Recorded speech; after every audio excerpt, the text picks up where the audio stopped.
welcome. Beer me, Dr. V, sister-in-law, TT Steffi. We're happy to have you. This is a little step up from our last one, 2 years ago? Yes. Oh my goodness. It definitely was. And we have a better, camera switcher, and he can cut out all my, burps and whatnot. But no, welcome. I was super stoked to have you because, this has always been fun doing it together. We've always kind of been into cameras and stuff. Oh, yeah. But Beer Me, Dr. V, this kind of was a cool idea that you had. How many years ago? It's been now, I guess March will be 2 years. March. So Mags and I were just sitting at community and we're like, man, you know what? We really should try to do something together, like a little art project together. Sure. We had our Instagram for our dogs like everyone else does. Yeah. And I was like, you know what? It would be kind of fun to do a beer podcast or just pictures and videos on beer. Yeah. And so we were sitting there in community drinking over beer. And I was like, you know what? A lot of times when people talk about beer, they say, hey, beer me. Yeah. So yeah. it would almost be like myself and my husband Mags. And I was like, hey, and he'd be like, beer me, Dr. V. Nice. So I was like, okay, let's run with it and see where we go. So 2 years later, we walk into breweries and people will recognize us. It's pretty exciting. That's cool. Yeah, so. Well, and I think like at one moment, like there were people sending beers for you to kind of just review and whatnot, which is cool. Yeah. That would be a goal of ours. But so where's Max? No, I'm just kidding. He's over there. He is the support system right there. And he's also the procurement of these fine beverages that we're sipping on today. I will say, yes, and definitely a lot of times I will say, and we always tell people this, we travel for beer. Max and I love that. That's really cool. And I think part of like your kind of big affinity with the beer, it kind of started in Maine when you were doing your was it an internship in Maine? Well, I was in Maine for pharmacy school, so that was over 4 years. I never really liked She really IPAs. is a doctor, y'all. Yeah, and so I was like, I really never liked IPAs until I moved to Maine. You're almost forced to because that's the main the main beer style. Yes. So just learning just different things about beers and that, you know what? The flavor profiles and then just getting into it, nerding out. Like science goes hand in hand, beer and pharmacy. Okay. It's all chemistry. Gotcha. So even like home brewing and things like that. It all kind of flew into the hobby. Yes. So. Do you guys homebrew? We do. And so I think we kind of started, I will blame my brother for this. 1 year, I think it was for Christmas. Noise Water? The Noise Water bought us a homebrew kit. Oh, yes. A little 1 gallon fermenter. I bet. And we have been going ham. We've made a lot of seasonal beers. We actually just did an oatmeal chocolate milk pumpkin stout. What? We have one more bottle left. I'm trying to save it. Nice. Yeah. So when you do these home brews, how long is the process? Do you have any advice for like first timers? Like that it's around Christmas time. They may have gotten a kit. So yeah. What's some learnings that you found and trial and error mistakes to avoid? I will definitely say homebrewing is a lot easier than you would expect. Really? You just have to make it a very clean process. When you get home brewing kits, they provide you all of that material of how to clean everything. So anything that's going to be touching beer has to be cleaned with a specific sensitizing or cleaning solution. The growler itself. Yeah, like something that you're going to measure. Anything that you're going to put in there, even like your bottle caps, you're going to clean those if you bottled your beers. Yes. Really? So the cleanest you can make your beer, the better it's going to taste overall. Sure. I would say 4 to 6 weeks maybe, depending on the type of beer. Damn, 4 to 6 weeks? So even this last beer that we just did, we started planning in it late August, and we drank it early October when my dad came to town, and he was the first one to try it. So, really? What did Victor think? Of course, he loved it. And so I was like, do you want more? My dad is a big dark beer fan, so it kind of worked out. So Victor likes like Guinness and stuff like that? Yeah. Okay. So I guess going through all these and seeing the trends, you say you base it around travel, right? Yes, yeah, for sure. Or you guys travel to where the hot spots are or the breweries that interest you. Where do you see that going in the next few years? Because before the podcast, you had mentioned like you're seeing a lot go out of business. Yeah, unfortunately. So I would say the last 2 years, a lot of our spots, like even if they were just brew pubs, we'd find that they would be either slowing down or losing business, or even like brewery stores, like places where you can buy hops and grain and things. They're slowly like going out of store. business. Yeah. Really? Okay. So, but finding that uniqueness and evolving around your community or making yourself a hub for your community, having a cycling club, having a running club, book clubs. We went to You just mix beer with it. We went to a brew pub and they actually had a book club, and they had the book on display and said, join our book club. And, and they meet every so often and, have a beer while they're doing it. So, I mean, finding your niche. It brings people together, right? For sure. And it's crazy because you saw kind of cyclically, like wine's always been there with your sommeliers and then, the distillers, but then like the cicerones and whatnot. You see a lot of these places, and I mean, are these cicerones do people follow them? Or do they follow kind of the branding or the style? What is it? I mean, so I'll let you answer that. So kind of going back to like where this all evolved from and like how I kind of got into it. On the summers, I actually would study wine and beer. My last spring break of pharmacy school, I actually went to Napa because we were so nerded out over wine. And so I feel like for me, that just kind of fell into the beer scene. I worked in the industry before pharmacy school for like 10 years or so.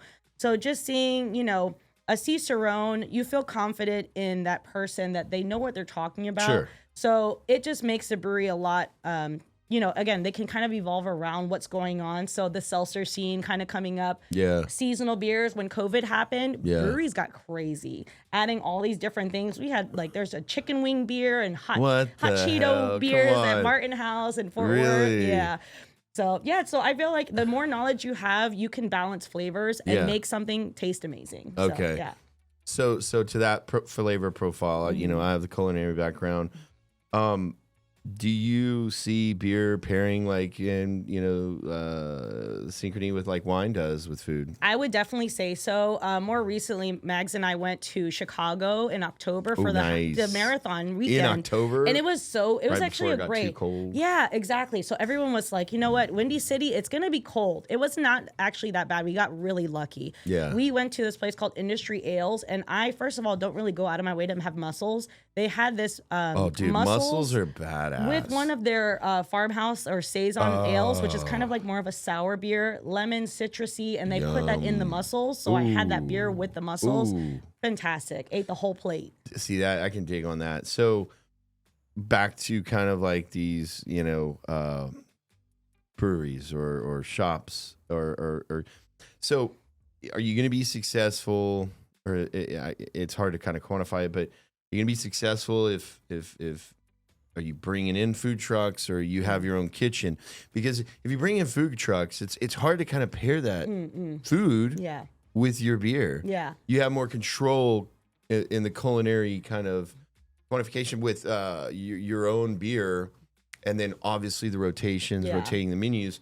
But I think it would be cool to see like a chef pair up with breweries and just go just run a circuit of beer dinners or something. I think so. That would be badass. Well, you're going through the right track. So we have Denton Brewing Company out in Denton, Texas, north of Fort Worth. I would say probably about 40 minutes. She's from Funky Town. They host dinners and do beer pairings with their dinners. There's a lot of breweries and brew pubs that will do that now because they know that there is an interest. Yeah. I would say the craft beer scene has evolved and grown. Yeah. Now, we live in Burleson. Craft beer is not really going to be something that you're going to see very often. Massive So bringing in those food trucks that we know are going to bring the people in, and then perhaps they're going to be able to try some of those craft beers, or just you can see both work. You can see both work. Exactly. Okay, that makes sense too. It's like bringing the non-beer lover or maybe non-craft. You're just there to kind of hang out with the social setting. Every time you're here in Houston or the Houston area, you guys like to go check out a couple. Yeah. So I think like out of and it's been the past couple of years. Yeah. Give me the rundown on some of the ones that you've really like kind of put in your top 5. Wow. So that would be challenging. I will say we prefer, Mags and I, and just me again in general, living in Maine for a little while, very non-commercial. Okay. We love, and I feel like we're a little bit biased because it's right by the area that we're at is Katy. Yeah. No Label has made a name for themselves. They are in all these different types of festivals, winning awards. It's really great. St. Arnold is a great oldie but goodie. Carbach, which we're going to potentially sample sure, today. Another one that I've had, and I can Walking Stick. It was a random walking stick brewery. I can't remember where in Houston it was, but one weekend we happened to stumble upon it. And again, this is where Mags comes in. He ends up finding out. He's like, "Where are we? And is there a brewery near us?" And so anywhere we go, we can find a spot. Hey, that is a very, very important role in this operation, Mags. Right. You're doing a hell of a job, brother. So back to No Label. Like, it's a family friendly. I think they do. It's a vibe, right? So they have cool stuff going on Saturday. Like, they're the OGs of like the pickleball kind of evolution that kind of made it to where it was. They were doing it before it was massive. Yeah. They'd have Saturday tournaments and stuff. So I just like going out there, and me not being like the huge beer connoisseur. I still have a good time there. And then there's a distillery right next door, but they have stuff for the kids. Yes. They've always got food. There's events out there, so you can have a good time regardless. So I think that's a lot of the I think that's more importantly what kind of drives a little bit of additional or sustaining success to these breweries is I agree. something for everyone. Yes. And so I will definitely say that family-oriented piece definitely will drive couples and families to come out. No doubt. Dog-friendly also, because fur babies exist. Oh, 100. I think every brewery is dog-friendly, right? Yeah. I mean, pretty much. At least their patios, if anything. Yeah. But I mean, you know, Sophia loves going to No Label. They've got 2 or 3 playgrounds out there, and she's just running crazy. It's fun. And we used to bring Chloe back when she had a little giddy up in her step. Yeah. But speaking to, we'll throw a little controversial sauce out there. Speaking to adapting to the masses demands, you know, some of these brewers, they irk when they have to pour it, but you know, it sells. And you know where I'm going. Yes. So let's talk about that. Yeah. Why are they doing it? Because, you know, I mean, they hate it or whatever, but they have it and it sells. Yeah. So is that talk to me about that. I want your whole opinion. So I will say, if you are going to a brewery and you know there's only going to be beer there, again, controversial, most women do not go for a glass of beer, or if they do, they may be going for a lager. So having the additional options where, hey, I have wine, or hey, I have seltzer, or hey, we have ranch waters, we have lighter options, margarita machines, something. The seltzer scene probably been around for quite a while, but yes, I would say the brewers irk because they're like, it's one of those things that have to be.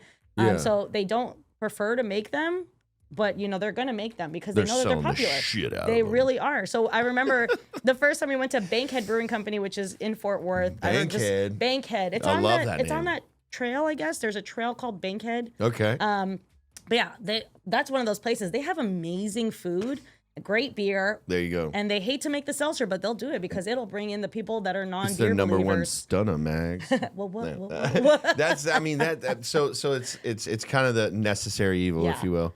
I will say too, talking about that, having NA options is huge now. Yes, I have that in here in my notes, like with the NA options.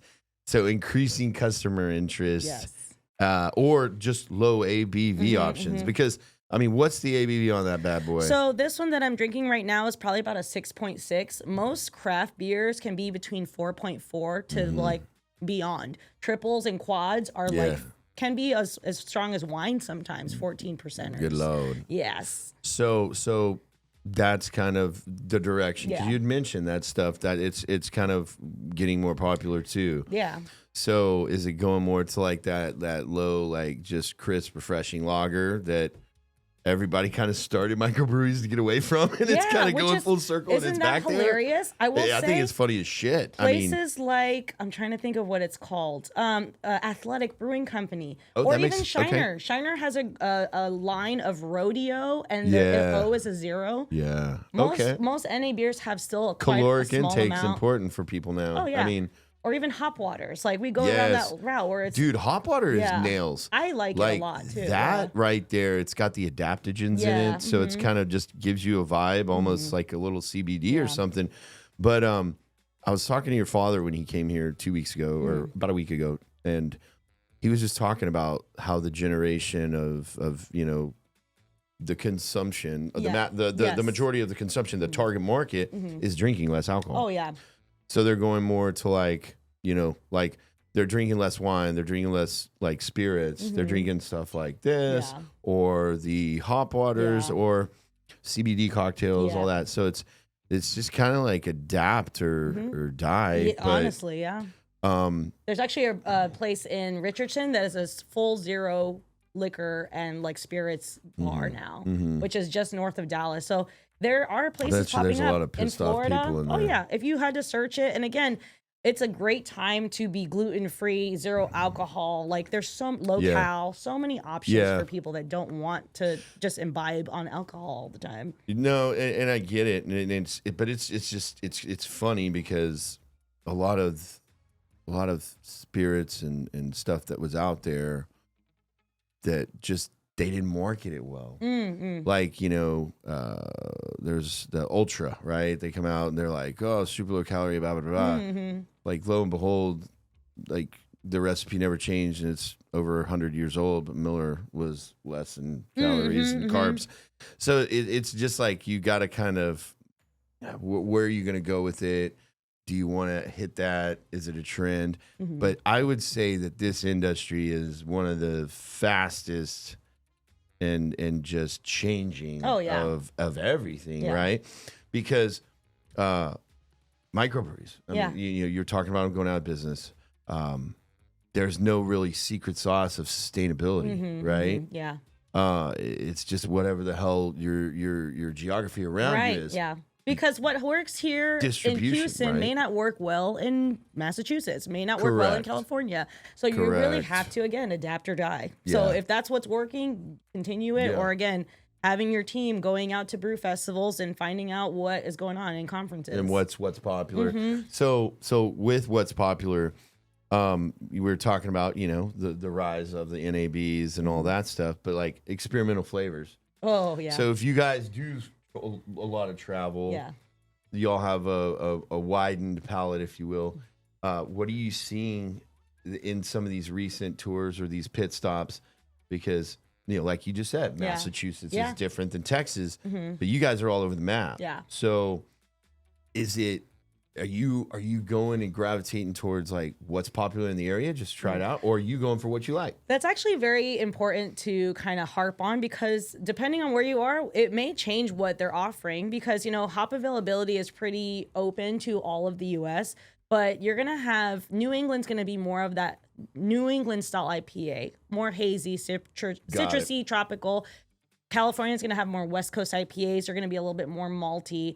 So it's really what's going on in the market and what are people really reaching out for. Whenever I go to New England, I'm going to go for a Saison or a farmhouse ale, because we can't really find those here. So you can't get it there. So you're going after the stuff that's hard to get here. Especially those nano and micro breweries, or even going to Karbach. Like you can go to that brewery and have beers that you have never had from that if you're just going to the local supermarkets and finding those beers. So it's just really interesting. And I think that's where we gravitate to. We went to Arkansas recently, and they literally were like, you cannot get this outside of Arkansas. So those kind of things, we're grabbing them. We're driving when we can. Oh, yeah, for sure. No, so that's cool. I like that, like, just approach to it all. And that just keeps it fun, new, and always changing. And I'd love to see your beer fridge at your house. So it's funny. We had just recently moved to Burleson. When we moved, I got a small beverage fridge, and all of my craft beers are in there. And Mags and his friends that come over to the house know that this is the Hear Me Dr. V fridge. Do not touch beers out of this fridge, because they are for the episodes. So we procure, and we kind of release stuff. So because we were in the holiday season, we did a Shiner Home for the Holidays variety pack recently. Nice. We'll do, like, for the fall, we'll do a lot more, again, seasonal beers, more pumpkin-related beers. Allspice things. Summertime, we'll do more citrusy beers. Beers from like the beach. For sure. Yeah, we living in Florida, we will try to find breweries out there, but we're always looking for new beers. Is it tough to find them there? I mean, when you guys do go, there's a good selection. Surprisingly, every time we go, we find something different and find something new. There are so many breweries. So put Mags on the case. Yeah, in DFW, it's pretty hard for us to find something that's new. So whenever we do, it's very lucky. So that Jack of All we just went to in Dallas, when we went for the Dallas Half Marathon weekend, never been there. They have their own beer and we did not know. So Mags, kudos to Mags, he found a gem that we have never been to. Boy. And we go to Bishop Arts all the time and we just had no idea. Just didn't know about it, right? Word of That, I mean, mouth. and that's cool. It's like, again, back to the travel, back to just, being open to new experiences, trying stuff. And finding things under your nose that you didn't even know existed, which is really exciting. There it's you like, go. hey, you can keep exploring and find something new every time. Hell yeah. I mean, so let's talk about your YouTube channel. Beer Me Dr. V. Yeah. And we'll put a little link in our comments section about it. And it's kind of fun. It's educational. How do you approach reviewing beers? And since we have 3 here, I'd love to just kind of see your process and go through it with you. Yeah, for sure. Like I'm the talk show host and you're cooking a recipe or something, exactly. right? We literally, so I will say majority of the time when Mags and I started doing this, we started with like 3 to 4 beers. Okay. Maybe 10 minutes of just talking about each beer or so. Yeah. Give us enough time to chatter about whatever else is going on around that time frame if we've had trips recently. Sure. But yeah, so we would try to find breweries that had to go beers first, making lists of, what are we looking for? What do we like? I will say between Mags and I, our palates have definitely grown. I did not like dark beers previously. And now, to be unbiased to our followers, we need to make sure we're trying everything. And got to. Yeah. So we use this application called Untapped to rate our beers. And, and that's how you can really track what you're tasting. So I would recommend to anybody that's starting out to drink beer, download the Untapped app. You can pretty much find out what type of beer it is. If you find a list of beers at a brewery, you're not really sure what to start with, ask the bartender. They're going to be your best friend in that situation. If you're at a brewery, ask if they have a Cicerone. Yeah. Most of them will have the Cicerone certificates displayed either on the wall or on the ceiling. Denton Brewing Company had them on the ceiling. This is kind of funny. But yeah, so unbiased. The dude laying on the floor looking up probably isn't concerned about a Cicerone's input on the beer. But yeah, so trying to be unbiased. But what we do is each episode we'll go through at least 2 to 3 beers. We'll talk about each one, what makes it different. If there's anything fun, one of our episodes we did for Guinness, Mags actually showed a technique of how to pour it if it wasn't on a nitro tap. So that was actually a really popular video. Was it with a spoon? No, so you actually, in a pint glass, you actually, so the shorter cans don't have that little capsule in the bottom to give that carbonation. I love those Guinness cans. You actually can flip it inside of the cup and kind of slowly bring it up, and it'll give it that frothy flavor. Okay. But it's a little tips and tricks like that. We talk about the hops. So say we've never had this hop before, we're going to go through it and explain it. Or again, like how we mentioned pairing earlier. Oh, this beer would be amazing with a barbecue chicken pizza. This would be awesome for carnitas. You can use this to cook. Put this in some, a rice dish. So we kind of go through that. Dude, I'm getting hungry now. Yeah. I'm getting hungry, and I'm gonna go to dinner. I'm gonna eat a lot, and I'm gonna order a Guinness first off, bro. Y'all made me want one. So let's do a review of. Let's pick one real quick and see. So we'll go kind of through these 3. Yeah. 2 like well knowns in Houston, and one little kind of a small micro. Badass can, by the way. It looks like a comic book. Yeah. That one's super cool. These guys, they're OG triples, rode on their MS-150 team. Cool. It was awesome. We love so this brewery specifically, if you ever go, it's really cool. It looks like a church inside. And so again, getting to that uniqueness, what kind of brewery do you go to and it looks like a cathedral or has like those kinds of things that you can buy like a cycling shirt. Yeah. Like really cool. And brewery tours. And I think they're on their second location because their first one was they did a good job. Here's what I think helped them sustain kind of any tough time that was thrown at them was they had event space. And the upstairs was all like glass surrounding walls. Oh yeah, that's right. And we did that during the tour. Tanks were kind of towering around it. Yeah. But it had an event space for like 200 people. Yeah. I catered a wedding there once. Nice. That menu was so fun to cook, dude. He was like, I want like homemade pretzels with like this badass. Yeah. We used one of their beers in the mustard sauce. Nice. And I mean, dude, we did fish and chips, and it's just fun food. And I mean, I don't know how you could be mad eating Yeah. like that good grub, drinking that good beer. Mags and I almost got married at Four Corners, but it was just too hard to pin down. Let's but just say that this: place was your venue amazing. that you got married at. Come on, But like, I mean, it was everybody was like, amazing. it would have made sense if you guys got married in a brewery, and I was like, come on, Yeah, you yeah, know. yeah. So well, we still had a great time. We even like we're trying to do collabs with some of our favorites in the area. They're like, hey, can we do a beer and we can like have you guys like have it at the wedding? So it's just you go. like fun things and ideas that they allow you to do that you would never think of. Well, you can brew a beer and bring it to your wedding, and you can name it whatever you want. You can actually be a part of the process. I Or love putting the beer into the food process for the catering for their wedding. So There you go. It's really cool. Again, niche. Niche. That's Love right. it. I mean, Yeah. and then like you said, just doing stuff that's just different than what Yeah. everyone else is doing. I want to see you review one of these bad Yeah, boys. I kind of sure. want to be educated. So we do again have 3 beers here. We're starting off with our St. Arnold. So typically when we're going through beers, we will either go from lightest to darkest. Okay. As far as style. Progressive. Yeah. Progressive through style or progressive through ABVs. So this one, we're going to be more so characteristic to the styles. These Okay. 3 are all IPAs. 2 of them are New England style IPAs. We're going to have more tropical, citrus, hazy, opaque beers. The third one is going to be just a traditional IPA. Going to be a lot hoppier than these other 2. Okay. And then it can be sometimes a little bit darker in color, maybe a little bit. So SRMs is how we color coordinate the What's beers. SRM stand for?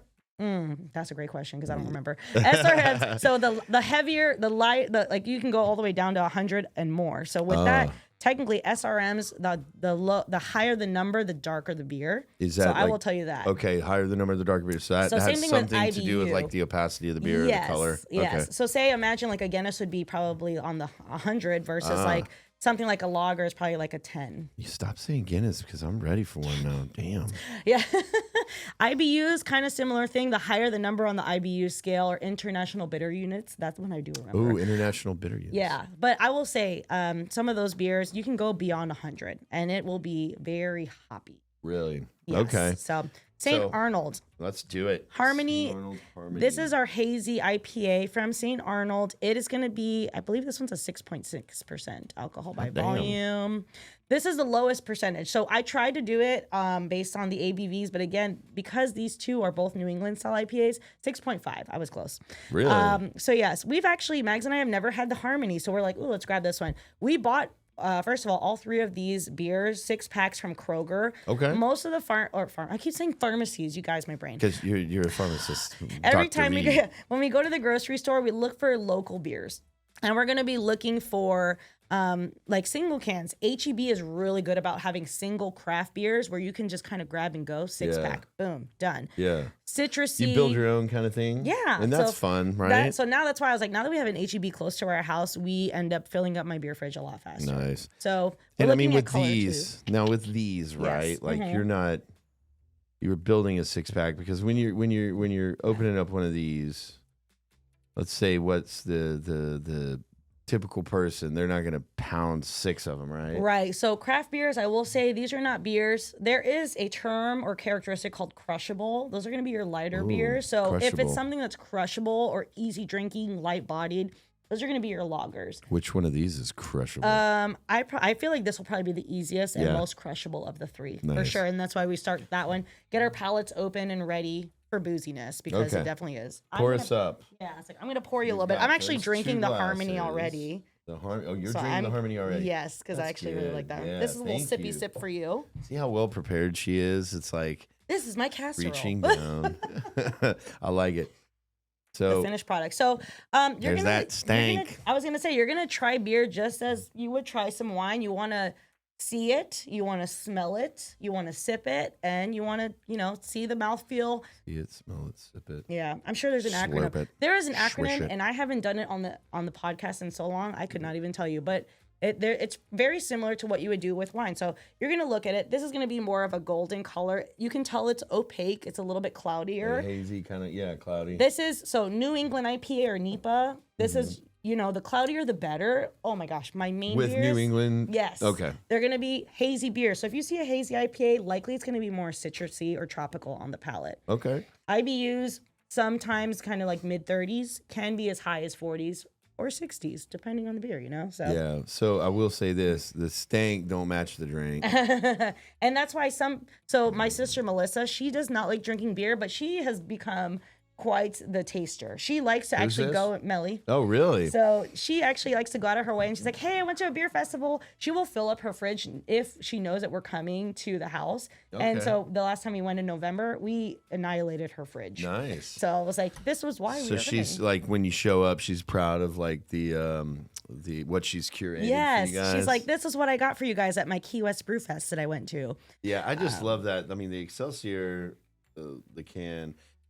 So before we move on, Yeah. like, how big of a role do you think the cans play in like marketing and purchasing? I would say similar, and I keep going back to wine. Well, If someone sure. says, I mean, "Wow, they kinda these cans started, are kind of you know. fun," like I think this can looks fun, I want to try it. Okay. Something like what is this one? There's an ugly sweater looking can from Prairie Ales, Prairie Artisan Ales. They have this beer that's called the Seasick Crocodile, and it's an ugly sweater for Christmas time. I love cool. the can so much, and those are those things like this looks like a fun can. Yeah. It's a style Grab that a I six like. pack. Let's have some fun. Yeah, I think it's gonna be a lighter beer. If someone doesn't know about beer, again, find your people, man. There's Yeah. people in the stores that That'll can tell recommend you. Yeah. kind of, you know. And that's one thing that I love about like DFW. We have a lot of bottle shops where you can actually go. There's this place specifically. I love Bearded Monk. It's Yeah. also in Denton. I wish we lived closer to Denton, honestly. They will do a podcast or like a reel on crushability of a beer. They'll chug a beer, 2 people on the episode, and talk about it. Let's do that. Yeah, I know. Chugability, likability. Now, Oh, will you Max, bring it home to mama? Now I it's love time, it. baby. Come on, sit down next to no crushability. Yeah. So that's pretty cool as far as, you know, the real quick you know, reviews, Yeah. if you will, right? So Mags and I went, so we haven't done a full on episode since probably, it's been almost a year. We've been doing reels. I love to do reels because we just can allow people to see more and more beers. It's quick. It's Goes quick. home for the holidays. If you have a minute, you have enough time to watch an episode to just Sure. learn a little bit about a beer. Yeah. So specifically with this one, what we would typically do after each beer is say, okay, what would you rate it? Again, we go back to our Untapped app. It goes from a scale from 0 to 5. Okay. Mags would be like, you're giving them too good of reviews. So I kind of sit between a 3, 2, and a 4. He brings down the hammer. I hardly ever give 5s out anymore. If you look at my 5s, it's probably Heineken when I first started doing Untapped. That was my Wow. first love, you guys. Hey. And we had Heineken in Amsterdam, and it is completely different. Is it now? Guinness in Ireland is completely different. It tastes What? even better. And then just being out of the country, cellar temperature is such a huge thing. Sure. So we were actually kind of worried about, it's like, what temperature is I our mean, we're beer in gonna be? Texas. It's just chilling out in a hot warehouse 9 times out of 10 before it goes into the fridge. So Mags always makes fun of me. He's always like, oh, Stephanie likes coffee. I was like, I don't drink coffee, but I would love a cellar temperature beer. I was like, I will let my beer kind of sit a little bit to get kind of on and cellar temperature, meaning whatever temperature it would be under the ground. So most of the time that would be more like a 60 degrees Fahrenheit, maybe 50 degree, 55 degree Fahrenheit beer. And I'm okay with it. Really? Yeah. So this beer, I would say this is crushable. This would give, I would No, give this. it's definitely Yeah. crushable. I would give this a 3.75 out of a 5 for sure. Okay. It's an easy drink. If I could find it, I would definitely drink this one. And again, I've never had this beer. This is the first time I've had it. This is the first time Mags has had it. I would give it 3.75 for sure. Mags, what would you give it, bro? Did you try Harmony? He's on can number 2. Ooh, 4. Yeah, easy drinking. Nice. Okay. So question, when you guys do, you know, sample these new ones and everything, do y'all log the stuff Yeah, and and keep Untapped- a good Untapped can give you, Untapped. yes. And then Got you it. can, if you, for me, I'm like, oh, let me look at the list. I've never had this beer. Let me look on Untapped to see what it looks like. So in the case that it is a darker beer, again, I'm okay with maltier, roasty, stout, or even porter beers. But if I'm not sure of what I'm going for, if we're just starting the day off, Mags is like, you know, he'll go for the lighter beers. I go for a craft beer off the bat. You know, ABVs, you're trying to look to see, but you know, in the case of like, ooh, am I really wanting a dark beer right now? You can actually see that. People will post Yeah. pictures. You'll follow people. You can see what people are checking in or what they had checked in before with that beer and kind of look to see what the beer looks like or what are Gotcha. people's reviews on the beer. So you can follow someone that you like their opinions Yes, and exactly. their I guess their palate. Yeah. That's Correct. cool. That's yeah. cool. So it makes it fun. So say people on Instagram or TikTok or YouTube and they want to follow me on Untapped, they can. And there's milestones and there's badges. It makes it fun. Okay, you know? okay. Just one more Achievements, thing. if you will. Yes, achievements. So are we going to this bad boy Yeah, next? so next one's going to be... This is old school, by the from way. Carbach. Hopadillo's been around a minute. I will say, so this one, we just went to Carbach for the first time in September. They have so many beers that we had never tried at the actual brewery. Like, and again, these are ones that they don't can. Okay. Yeah, so the juicy one, obviously it's canned. Depending on the marketing, if it's a micro or macro, both of these are at this point macro breweries. They probably have a team that helps with their distribution. They're both owned by Budweiser now, right? See, and that's why I feel like a lot of the breweries kind of fall into distribution, or if they want to do it on their own, they have their teams that do that. It's got to be tough though. Yeah. And I mean, like, it's kind of I don't know. There's the good and the bad, right? Because maybe they didn't say it's massive in Houston, which is a big city. So fortunately, if they're massive in Houston, they're probably more successful than someone massive in Maine, right? Yes, exactly. So it gets that reach. It extends your reach, if you will. And I mean, as long as they're adamant with their philosophy and their practices, I mean, nothing changes.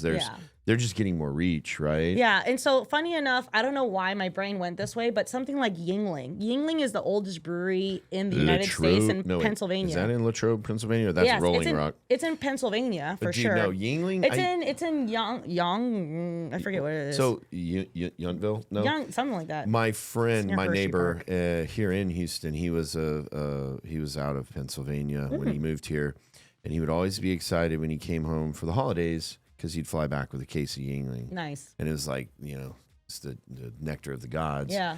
And now that it's here, I mean, he was stoked as all get out, but like that beer is over 100 years old and it just now made it to Texas. And so that's funny wild. Because when I used to, so again, I worked in the industry for quite a bit. When I worked at a pool hall, Beyond Billiards, in Florida, we had Yingling. And again, that was kind of like, it's going to be more of a caramelized malty beer.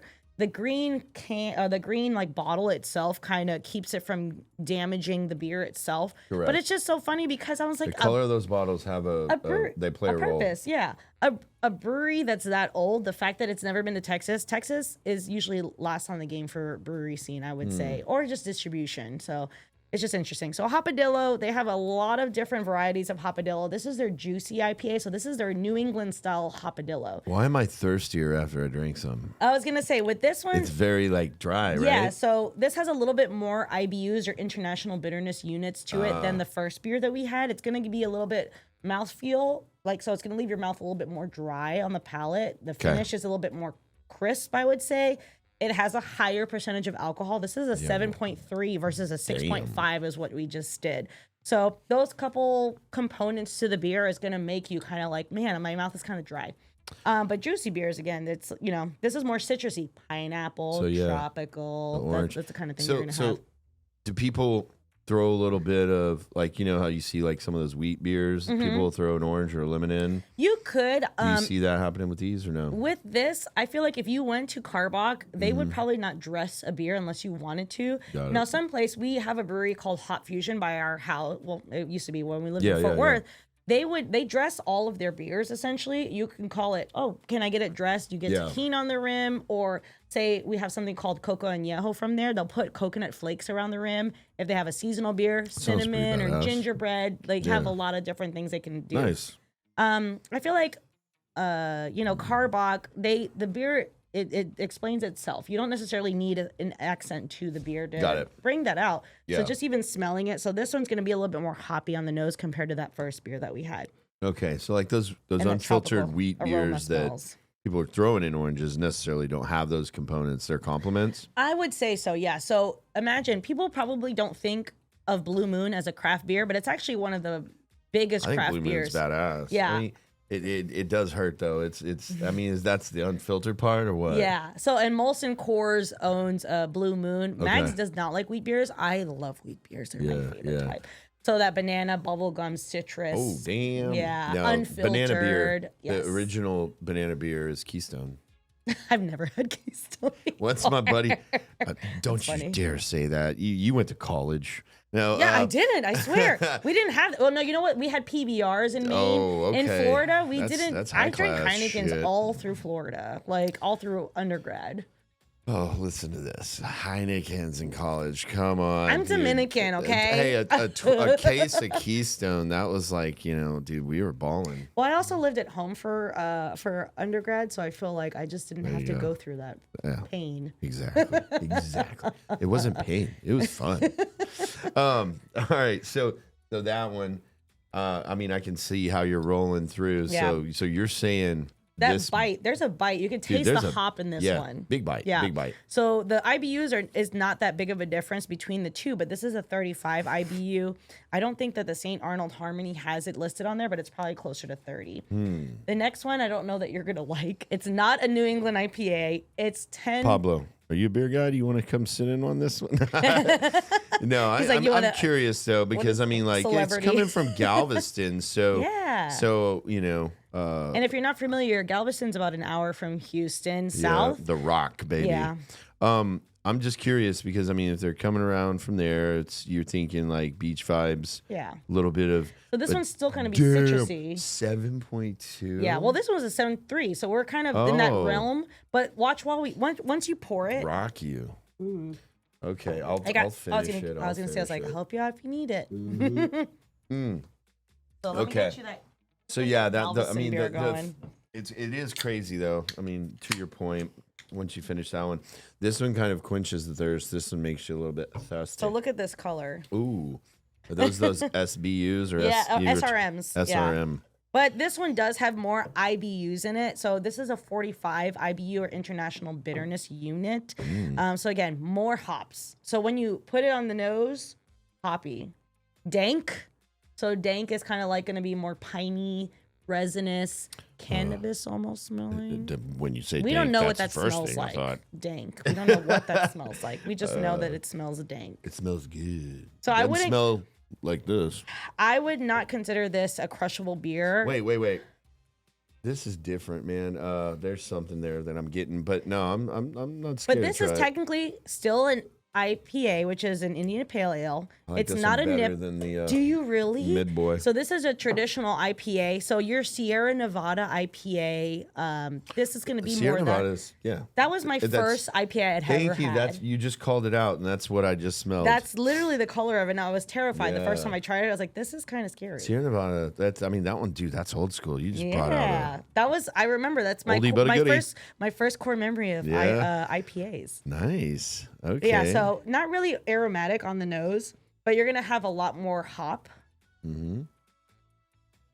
And again, this is about a 7. More it's gonna be more bitter on a finish I don't think as or bitter as resinous. this one. I guess this one would be a little bit more resinous because it has the malty, caramelized Malt's what I like, flavors. man. I don't. It's more malt, Yeah. less hops, right?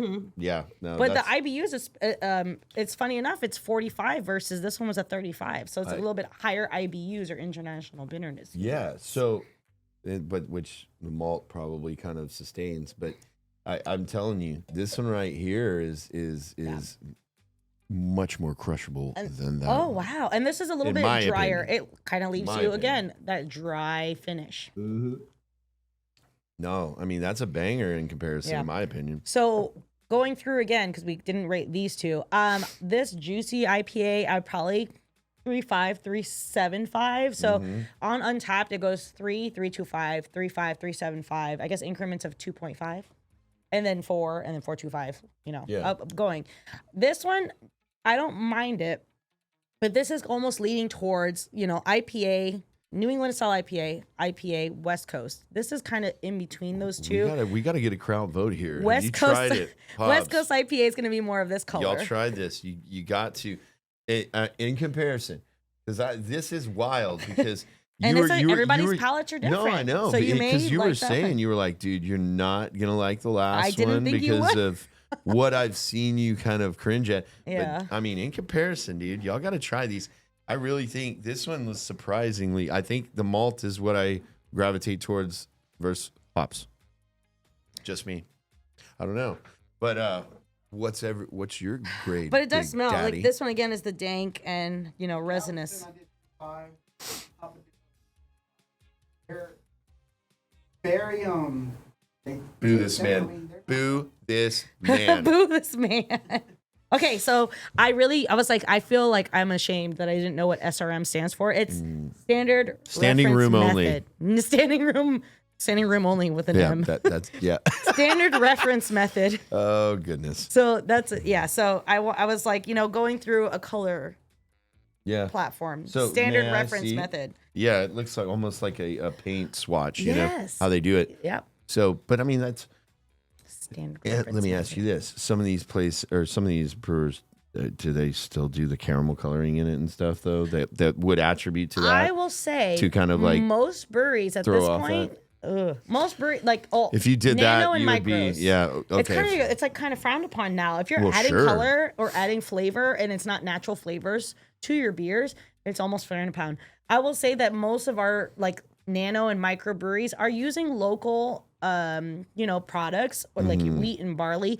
What's really cool too is that they go through the process of brewing the beer. Whatever's left over, they bring to farmers so they can feed it to their livestock, which is actually go. for Texas. It makes so much like sense to be able drunk to use cows. that. So Better beef. we're helping small businesses thrive, okay, and local farmers. Yes, no, that's good. I mean, and that's the thing is do you have say? Let's talk. You're in the Dallas-Fort Worth area. We're in the Houston area. Yeah. There are similar stores or retail areas. Yeah. Who do you regard as like just a good go-to for, local supporters of stuff like this? Honestly, now, and I feel like it's funny because when I first moved to Texas, I feel like I didn't really know grocery stores. I love Kroger forever. When you're from Florida, you can buy liquor in grocery stores, Oh, right? well, they have to be separated by a wall. Publix. So I was gonna say so that's a big thing too, is having to know about the laws. So Texas is TABC specifically. In and Florida, there's like a max ABV. yeah, and so in Florida, you actually have to have a wall separation. When I lived in Maine, Sorry, Oklahoma. You can go to the grocery store and buy a handle of Crown and get your eggs at the same time. I was like mind blown when I did that. I mean, I love how you said crown and eggs, though. Crown and eggs, it's like the perfect English It breakfast. was, yeah, dude. No, it is kind of funny, but I guess Irish breakfast. I was in Oklahoma when my brother lived there, and I went in there, the grocery store. There was beer. Yeah. And then he's like, "No, we're gonna go get the liquor store beer." And I was like, well, "What's the difference?" I was like, "Liquor stores are usually more expensive, right?" Yeah. And he's like, "Higher alcohol content." So Oklahoma has like only like it can only be like, and don't catch me lying, but like 2.5% max at grocery stores. Whoa. And then if it's over 2.5%, you have to go to a liquor store to buy it. Wow. So you know what that That's reminds wild. me of is Fireball, because people were so upset when Fireball was like in a grocery store versus in a liquor store. But one was wine and one was liquor, right? Yes. So going back to your original question, I love to shop at HEB because they have a single can section, Specs. Okay, and these are all again Texas Yeah. stores, really. Specs I love because they also have a single can section most of the time. Okay. If we're trying new beers or hey, these beers are on clearance because no one bought them, those are I love my go-to seasonal beers. Like today we went to Dude. No Label and I was like, darn, I wish I had a Christmas beer on tap or those little things. We just love to try seasonal beers. Question. So, the season's ending. Yes. What's the lifespan on like some of these? Because wine gets better with age. I mean, in the bottle, yes, you take care of it. It's going to get better with age. Yeah. Does beer like expire in a can? I love that you kind of brought that up. You smiled big, girl. Because so imagine you aging a beer. You technically can't Bottles age versus cans? Yeah, it's like you can't really I see where age you're a going. beer in a can. But there are a lot of barrel aged options, or those micro breweries that like to barrel age their beers. Yeah. Those are going to be like darker beers. So imagine like red wine, you kind of can store for quite a bit. But in their white bottles. wine, there's no point, white right? wine or like It's I've finished seen in things, steel, so yeah, doesn't exactly. matter. So like if you're gonna really want to age a beer, it's gonna be those barrel aged beers, and it could be a tequila barrel, a whiskey barrel, a wine barrel, and give you those different types of elements to the beer. Okay. Those are gonna pretty much age a lot more. And if you go to a local brewery, a lot of times those are actually bottled and they look like wine bottles. They're like pretty large. Yeah. Versus in a can. Like a can. I remember the old school delirium bottles. Yeah. That were like, And Melissa, it's funny. She's always like, I don't know if this can's expired. So most of the time, cans will not show their expiration date. They will mention when they're canned. Okay. So what's the rule of thumb? Rule of thumb is if it's, and it's hard because I've caught I don't want to put you on the spot. I've caught a skunked keg before at a brewery. Oh man, I've caught a couple of skunk heads at parties. You can tell, depending on the beer, you can tell when it's not good anymore. Yeah. Canned beers, I wouldn't go more than a year. Okay. And depending on the ABV and the style of beer. Yeah, that's what I was looking for is like not like aging isn't getting better, but like buying a 6 seasonal. months. Yeah. Can you wait for like Christmas to come back around again because you got a deal? Would you do that? No. If it was a bottle beer, again, if it was a barrel aged Christmas beer, which again, Prairie Artisan Ales has some beers that are called Christmas Bomb. Yeah. You could probably save that after a year. Okay. And still be okay. Got it. But you will know if a barrel aged beer, you taste it, you open it, and it doesn't pop. Skunky. It's like you pop a bottle of beer open, and it doesn't go like that carbonated sound. I wouldn't even drink it. If it's flat, it's bad. Can we hear that on the mic? I know. I mean, with this Shore, like it's probably just like. Oh, it sounds so good. I'm just kidding. I'm just kidding. No. But it would sound good. It's one of those things where you taste, or like you're not gonna taste a bottle of milk. Yeah. You're gonna smell it first. Oh, now I'm not hungry anymore. If you, carbonation is key. If it's in a can or in a bottle and you don't hear it, there's a very distinct sound. Sure. If it's not carbonated anymore, it's probably not good anymore. I wouldn't even try to drink. Is that one of the challenges home brewing faces a lot? I would say so. But because it's natural carbonation, or is it introduced? Well, so carbonation comes from the sugar content of the beer. Okay. So when you're home brewing, they actually sell these little. It looks like almost like a candy it's like a full little Hall shaped piece of candy you could drop in a bottle and seal it.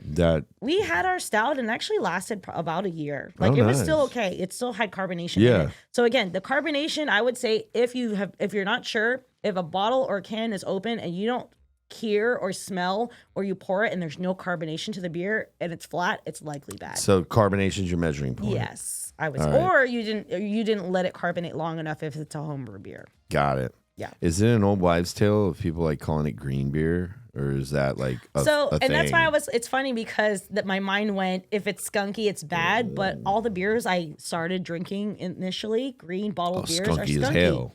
They're skunky and they're dank, and I love them. And I will love them forever. Are we talking about beer? Or are we talking about the ganja? No, the skunky beers. The Heineken skunky and the danky beers. Yeah, green bottled beers. Again, the opaqueness of the can of the bottle. Yeah. Clear bottles. You don't want you don't want sun to touch those at all. But so the green bottles are serving a purpose. They give a little bit, they get a little bit of sun. They're okay. The amber bottles, it's almost like a pharmacy bottle where you should not have direct sunlight to that bottle at all because it can affect the beer. Got it. Well, dude, I'm super stoked on this time that we got to spend together and that you got to come out here to the studio and hang with me. So fun. What's your next Beer Me Dr. V's next episode? Are you wanting to head out somewhere and talk about somewhere fun? Or are you looking for that banger that no one knows about? Like, what direction is Beer Me Dr. V going? So 2025, I would love to get back in the podcasting scene. But, we have so much travel. I know of a place. Yeah, it's like we travel so much. I would love to continue just finding new breweries. But so one of my biggest things that I loved, and we haven't seen it enough because we haven't been podcasting as much, is we have followers that'll say, hey, can you go find this beer and try it? We would love for you to try it. Really? Or people send us beers and say, hey, can you try this? Blind taste it. Tell us what you think. I would love for 2025 for us to say, we can find new beers. Engagement. I have a 5-gallon fermenter that we're wanting to try, so we are going to get there. So more home brewing, more new beers, more suggestions and recommendations. If you send us beers, we would love it. TABC is so hard on Texas that we cannot ship beers, it makes it challenging. So more excuse to travel. If you tell us, we will come. Yes, nice. Mags is ready to pull up. Yeah, I love it. Well, I always enjoy, enjoying adult beverages with the two of you. For sure. My bro-in-law, my sis-in-law. So thank you for coming. This is wonderful. And they were kind enough to hook up Pablo. So I think at the end in the comments, he's going to post his beer score ratings. Yes. Right? There we go, Big Daddy. All right. Well, thanks. Happy New Year. Thank you guys We'll so see y'all. much. Oh, look at that. That's cool. Beer me, Dr. V. See? Another episode. He had of some me. good shots going.